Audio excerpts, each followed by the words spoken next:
What is up, football fans, and welcome to the Air It Out Podcast. My name is Avery. I don't know if y'all see who is right next to me. That's the CEO, Mr. Jerome Jones in the building. Y'all say with shout out to a huge fan in the building, Mr. B. What's up, man? You know what I'm saying? Listen, man, this has been a great platform for me to learn. Okay, so I'm tuned in. Okay, all right. He tuned in. You know what I'm saying?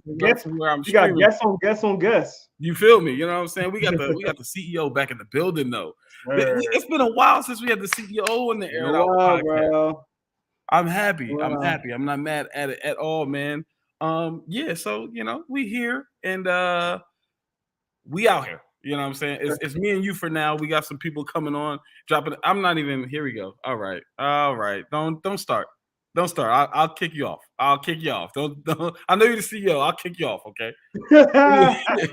Anyway, but yeah, man. Like it's been a while since we had you on here. What up? What up? She's in the building. You know what I'm saying? Shout out to her.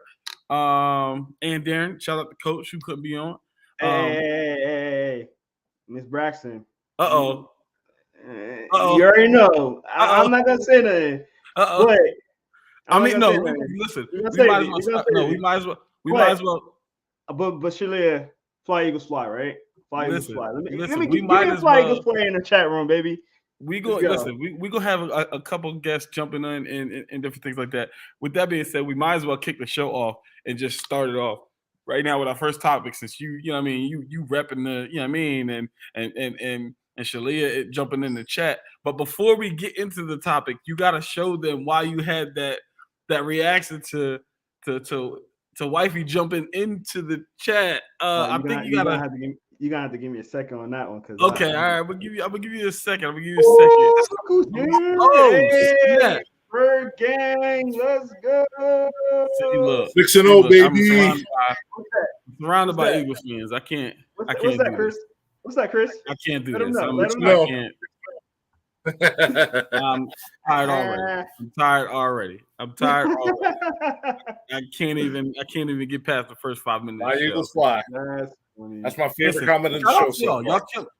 Shout out to y'all, because y'all are definitely killing. Y'all are definitely killing, and I'm appreciative of that. Y'all are doing y'all thing, man. So let's get into the first topic. Like I said, the Eagles, man, 6-0, the only remaining undefeated team in the NFL. I mean, it's been that way since week 4, but I mean, you guys are like, you're playing good football. Now, some people are saying, okay, well, what about your schedule, right? Some people are saying that your schedule is weak and you're not playing any really tough teams. I say you play who is in front of you, and you got to win those games. I mean, I look at it from a standpoint, it's not like you guys were leading in every quarter of every game. You guys were down, and you guys fought back and won some games. You guys dealt with some hiccups. You guys dealt with the potential comeback from a rival with Dallas. I mean, you guys went up 20-0, and then next thing you know, it's 20-17. They scored 17 unanswered, but you guys were able to capitalize and win. And yeah, so I mean, I don't know. I'm concerned with people who can't recognize how good the Eagles are right now. Like, and I actually heard somebody say it this way: the Eagles are playing up to their level of competition, or playing down to their level of competition. And I don't necessarily agree with that. I think these are NFL football teams, right? Like, so if it's a competitive game, it's a competitive game for a reason. So what are you guys' thoughts? How do you feel about, I mean, obviously you guys are ecstatic about the current record and everything like that. So I don't want to talk about the record because that's a given. I want to talk about more so, are there any holes that you see on this team that you feel need to be fixed before you guys move any further? Or do you guys think we might be able to run this all the way, to a championship? I'll start with you, CEO. I'm going to let Chris go first. But I did just want to say something before I let him go. Me and Chris are happy. We're happy with being 6-0. But it feels so much better when you're 6-0 and you just came off a Cowboys win. Let's go. I hear. All right, Chris, talk to us. In regards to people complaining about our schedule, look at the entire NFC right now. There are 4 teams right now with winning records. The Eagles, obviously, the Cowboys, who we just beat, Minnesota, who we also beat, and the Giants. Unfortunately, we don't play the Giants until December, so we won't know how we match up against them until later on in the year. But in the end, they're handling their business. Last year, they started off 2-5. They realized that what, Jalen Hurts isn't where he needs to be as a passer, so we're going to double down on the running game behind one of the best offensive lines in the NFL. And look what Howie Roseman did in the offseason. The trade for A.J. Brown, Devontae Smith going into his second year, extended Dallas Goedert. Jalen Hurts has definitely made leaps and bounds in terms of as a passer. A lot more comfortable now throwing in the middle of the field between the numbers. It definitely helps when you get a guy like A.J. Brown who's leading the league in yards in regards to slant routes in particular. But this offense is just pick your poison. We can get physical with A.J. Brown and Dallas Goedert. We can get physical with you in a run game. And we still got Devontae Smith. And let's not forget that guy in the slot, Quez Watkins, who still has the longest touchdown of the season so far, still with a 53-yarder on our home opener. As far as the defense. So my I guess my question here is just briefly, because you touched on Jalen Hurts as a passer and different things like that. I've been saying it for years ad nauseum, like he's a good passer. But you had somebody named Jalen Reagor as your number one receiver. Let's call it, he was the number one receiver last year because Devontae Smith was a rookie. And we're seeing Jalen Reagor gets traded, and it's not like he's doing anything and making a splash or in his new home. So do you think it was a Jalen Hurts thing, or do you think it was just a situation where it's just like, no, we needed to build a team? I feel like, because let's be 100% real, like we can appreciate what Howie Roseman is doing, but also looking at the flaws that he's done over the past few years. All the mistakes that he did in his tenure when Carson Wentz was here in the first 5 years, not adequately surrounding himself with weapons to draft mistakes, especially in the first and the second rounds. Don't forget about this. Don't forget about this man. Yes. Don't forget about this man. Yes. He more than made up for it with, you know what? Listen, at this point, I'm picking best player available. Best player available was Devontae Smith. Surround yourself with weapons. Getting a guy like A.J. Brown, who has history with Jalen Hurts, who's a good friend of his. Doubling down on making sure that Dallas Goedert is a fundamental part in the passing game. And as much as people complain about it, Howie's right in regards to building in the trenches. We have one of the deepest offensive line units in all of football. And more importantly, and it's crazy as it is to say, we have 2 first-round picks. But with the Lane Johnson injury, and it's been a common theme that when Lane Johnson is out, the offensive line still takes a massive tier drop-off when he's hurt. So it wouldn't be surprised if I see Howie Roseman go in the first round and potentially get a right tackle to replace Lane Johnson a year or two down the line, like they did with Cam Jurgens, this past season. I can see it. I can see it. You definitely want to have a solid backup in there. Mr. CEO, Mr. Jerome Jones, what are your thoughts on how the Eagles are playing? Do you feel like this is the way that they're playing is sustainable? Do you think that they need to change anything? Do you think there's any holes? Do you think you're missing any pieces like players or anything like that?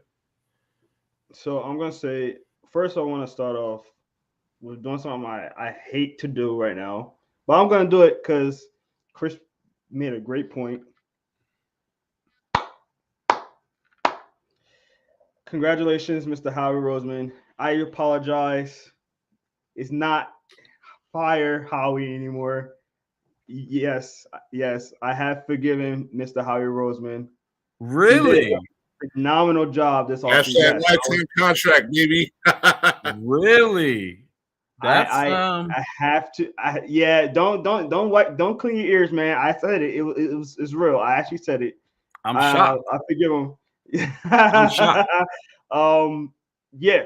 I thought it was fire Howie until he was fired. Like I thought, honestly, I'm not gonna hold you. I think the petition that you guys had and this and everything, I thought it was gonna get him fired. I thought it was gonna get him fired. Dude, I was rocking with it for a while, man. And shout out to Juan. He said people complaining about the Eagles having a soft schedule. You play who's in front of exactly. But to get back to Howie, I mean, look at the last 3 games. who been the key contributors on this in this team? The three guys that he just got on defense: Sure. Bradbury, CJ, and AJ. I mean, bro, like they've been the key guys that have been giving us these wins that have been allowing us to be undefeated. So Absolutely. with that being said, and you know, a guy that didn't really want Jordan Davis because of his physique, I was a little scared of it, especially that soon in the draft. He's doing a really good job, at least in a rotational point. I mean, it's still a lot to see how he would do if he was a starter, but he's I was about to say a freshman. He's a rookie right now, so I can't be too mad at it. So he's doing some great stuff. You still got Nakobe Dean, who came again on the field because TJ Edwards is playing really well, and they love Dean. I mean, you got a center for the future.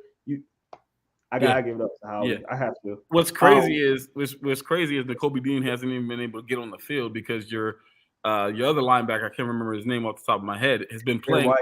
Yeah, he's been playing out of his. He's been playing out of his mind. I mean, TJ Edwards might be the most underrated player on his team. Listen, he might be the most sure tackler in the open field from the linebacker position. Isaiah White is fast. He's a marvel to watch. I'll say that. Correct. I mean, I think that the Eagles. I honestly, me personally, I don't see any flaws in the organization on the team right now. I mean, the only thing I'll say is that we need to be a little bit more consistent on pass rusher. Hassan Reddick is doing a great job, but I need to see a little bit more consistent with everybody else. And then so I don't coaching, because coaching been great, but we cannot rely on being really good in the second quarter and letting these we got to keep our foot on these guys' necks. I hate to say it. I can agree there, but I don't think I think those are minor tweaks. When I'm talking about holes, I don't think there's anything missing. Yeah.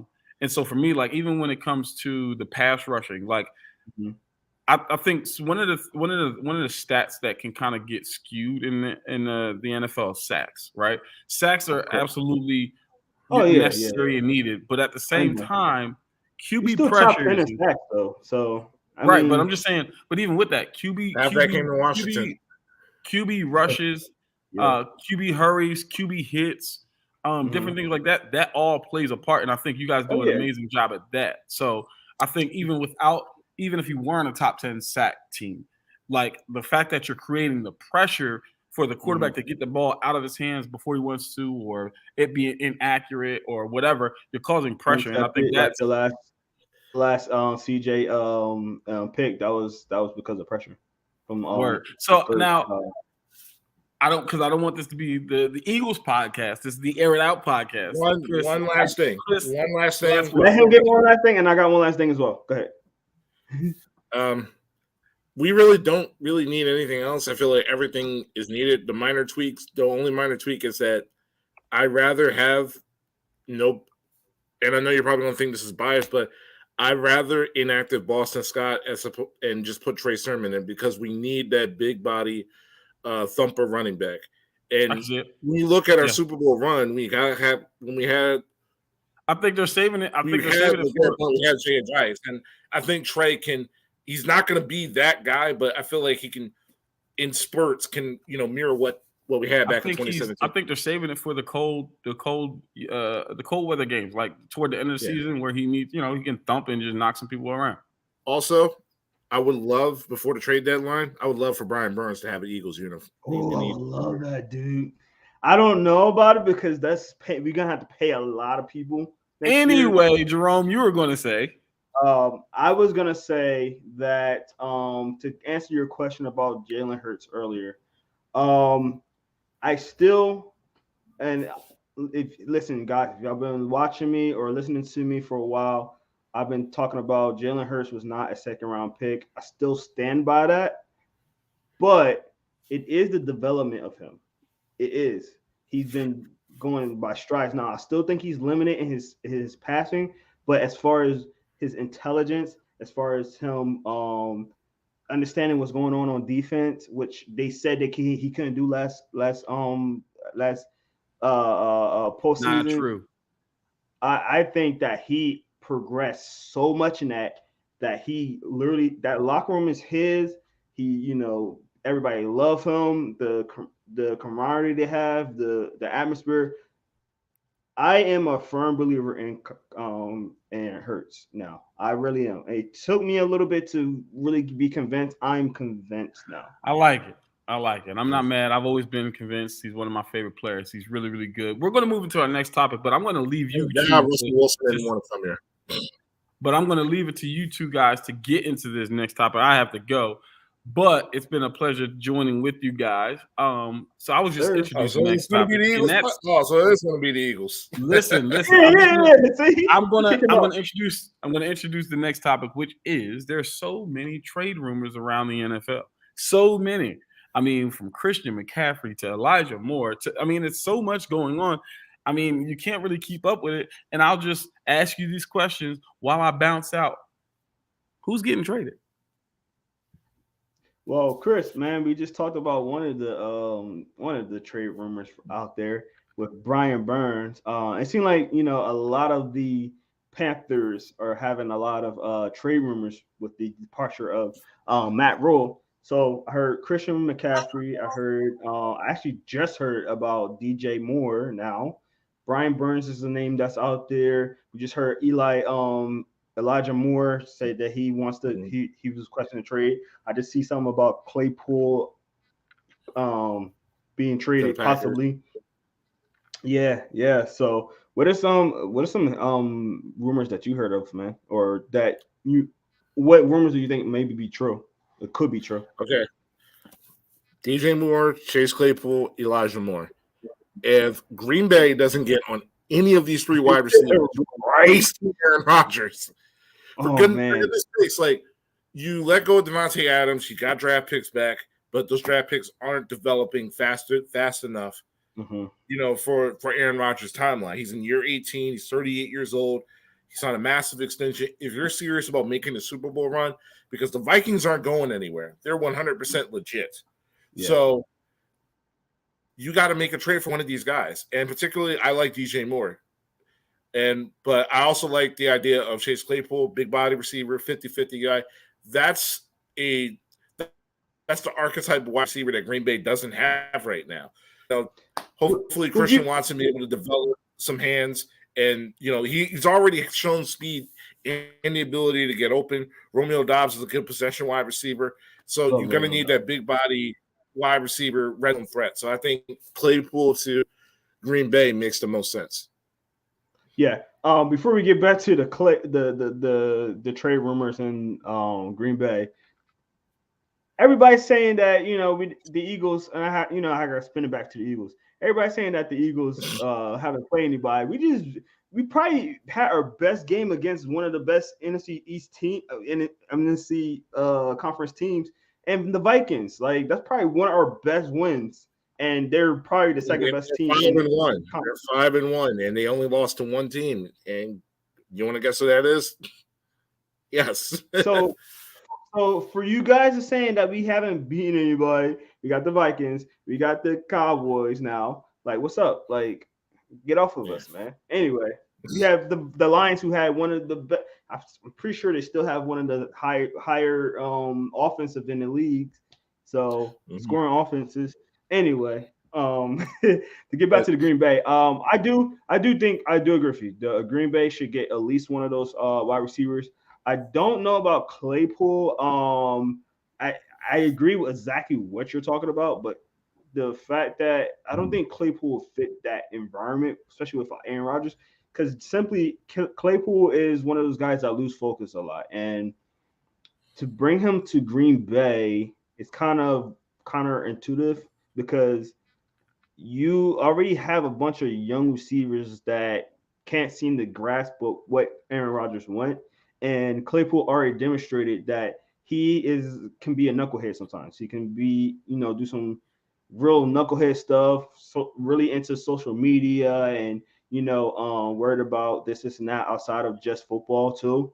That I think that will be a headache to Aaron Rodgers more than just a talent, because Claypool, as good as he is, he's another guy that drops the ball pretty often as well. His drop rate is not that good. So Yeah. that's the only gripe I have about that trade. I would love it. I think it would be a cool, like, as far as talent wise, but the person, I'm concerned that he wouldn't fit what Aaron Rodgers is trying to do. Like, if you're gonna bring somebody in, you need somebody that's gonna be level headed, that's gonna get the playbook and be able to get it fast too, because he's coming almost a third into the season as well. So I think So DJ Moore then. Say again? DJ Moore then? Yeah, I think it would have to be somebody DJ Moore. Seriously. I think DJ Moore would be great for him, honestly. Yeah. Yeah. I do like the Claypool idea. I had thought about it and I seen it, and I was definitely trying to get him on fantasy once I heard that. Although, somebody swiped him up, Mr. Avery. But but the more I thought about it, I was just like, will he fit in with the Packers? Now, if it does happen, that'd be cool. I'll see what happens. Maybe he'll mature, being traded as without getting his second contract. That kind of, might make him want to focus, a little bit. Mm-hmm. But we'll see. We'll see. I never want to put anybody down for any trades or anything like that. Any other trade rumors, Chris? Honestly, from what I've been hearing, it's mostly just wide receivers. The one I really don't understand is the Elijah Moore wanting out. Your team is 4-2. I understand the production isn't there, but you just be patient. Like, I understand what Robert Saleh is trying to do. Zach Wilson just finally comes back healthy, and I feel like once Zach Wilson finally gets healthy, and you have to understand, like, in an environment like Green Bay, the running game's working. You're not going to veer away from that. And Green Bay's run defense over the past years hasn't been good. That's why that healthy dose of what you saw from Baron Reverses and Breece Hall, that's what made it work. But if Elijah Moore is legitimately serious about wanting out, then honestly, if I'm Chicago, give them all. Try to inquire about all right, what do you want for Elijah Moore? Because Elijah Moore can literally just walk into Chicago right now, walk into Soldier Field right now, and be wide receiver one, immediately right now. And I don't know about one, because Darren Mooney is definitely slept on. He's their best wide receiver, but there is nobody close to him. That juggling the football, that cost them that ability to win that football game. Yeah, no, I hear you. But listen, if I'm Chicago, you have to prioritize Justin Fields if you're going to make this work. And you got to do pretty much what a lot of teams are doing right now for their young quarterbacks, is that surround him with the most weapons that you could possibly, put at his disposal. And then in the offseason, rebuild that offensive line. So if you can get Claypool at a discount price, then I feel like that's something you should do. If I was the Bears, I would look into every offensive possibility I could. I would go after one of the three wide receivers you were just talking about. I would go after Andre Dillard. I would go after a tight end, like a serviceable tight end or something like that. I would do every little possibility. I will probably make 3 or 4 trades just to see, hey, Justin Fields, we're trying to do something for you. Let's see what we can do, man, because, it's not working in 2 years. You got 2 more years after that to see how it goes. I would start early with him. I would. Yeah. Because it's not looking good right now. What's your take on the Christian McCaffrey thing, though? Because the first, literally, as soon as Matt Rule got fired, I was hearing trade rumors with Panthers a lot. We already talked about a few of them. Christian McCaffrey was one of the bigger names that they came out with. And then somebody, I don't know who, I don't remember who, but I seen one that was like, Christian McCaffrey should be traded to the Eagles. And I was like, that contract is horrible. That contract is horrible. I don't know, dude. What's your take on the whole thing? Not just the Eagles standpoint, but in general. Oh, okay. If you're a contender and you're trying to trade for Christian McCaffrey, it really doesn't make that much sense. You're going to take a really ugly contract for a dime a dozen position. And if you're Carolina, it doesn't make sense for you because you're going to get pennies on the dollar for the Christian McCaffrey trade, regardless of who you trade him to. You're not going to get a first-round pick for him. This isn't fantasy football. And you'll be lucky to get – you're not probably going to get a second. You'll be lucky to get a third because of how much a opposing team is going to have to absorb contract-wise for you. Yeah. The only – go ahead. No, I was going to say not only just that huge contract, but he's injury prone as well. So now you're getting an injury prone running back who has a very bad contract on him, and like the fact that he's aging because he's in his second contract. So and the shelf life for running backs is not good in the NFL. We see a lot of teams starting to rotate running backs. Eagles is a huge example of that. Miles Sanders, who's looking for a second contract himself, is in a rotation himself. So, Miles Sanders is playing really well. He's one of the top running backs right now as far as yardage. But I can't see a team picking up that contract. It's got to be a team, especially a contender, like you're saying. It's got to be a team that's just desperate to pit talent or, pit butts in the seat, honestly. I really can't imagine anybody, honestly. Coach is going to get mad at this. The Ravens are probably the only team that I could possibly see picking them up. That's funny. Oh, speaking of the coach, Shalaya, we're going to. I hope you're still on here. I really hope you're on, because Chris, I'm gonna ask you a question real quick.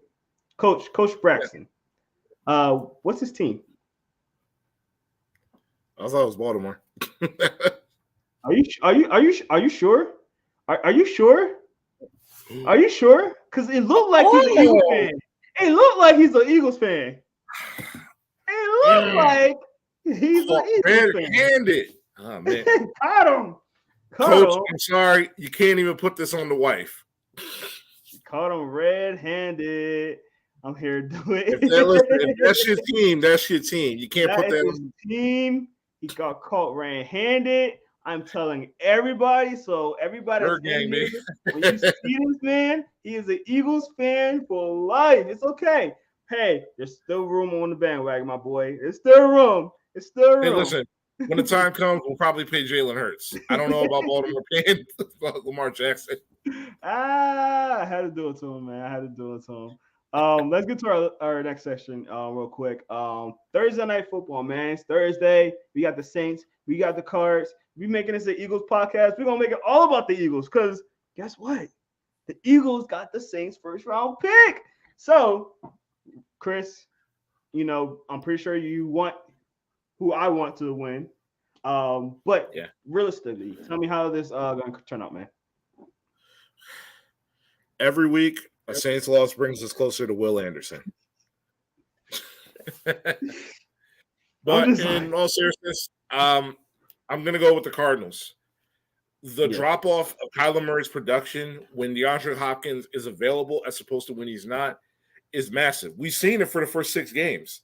And they have a home game. It's a short week. You already got D-Hop back in the building. Robbie Anderson is available.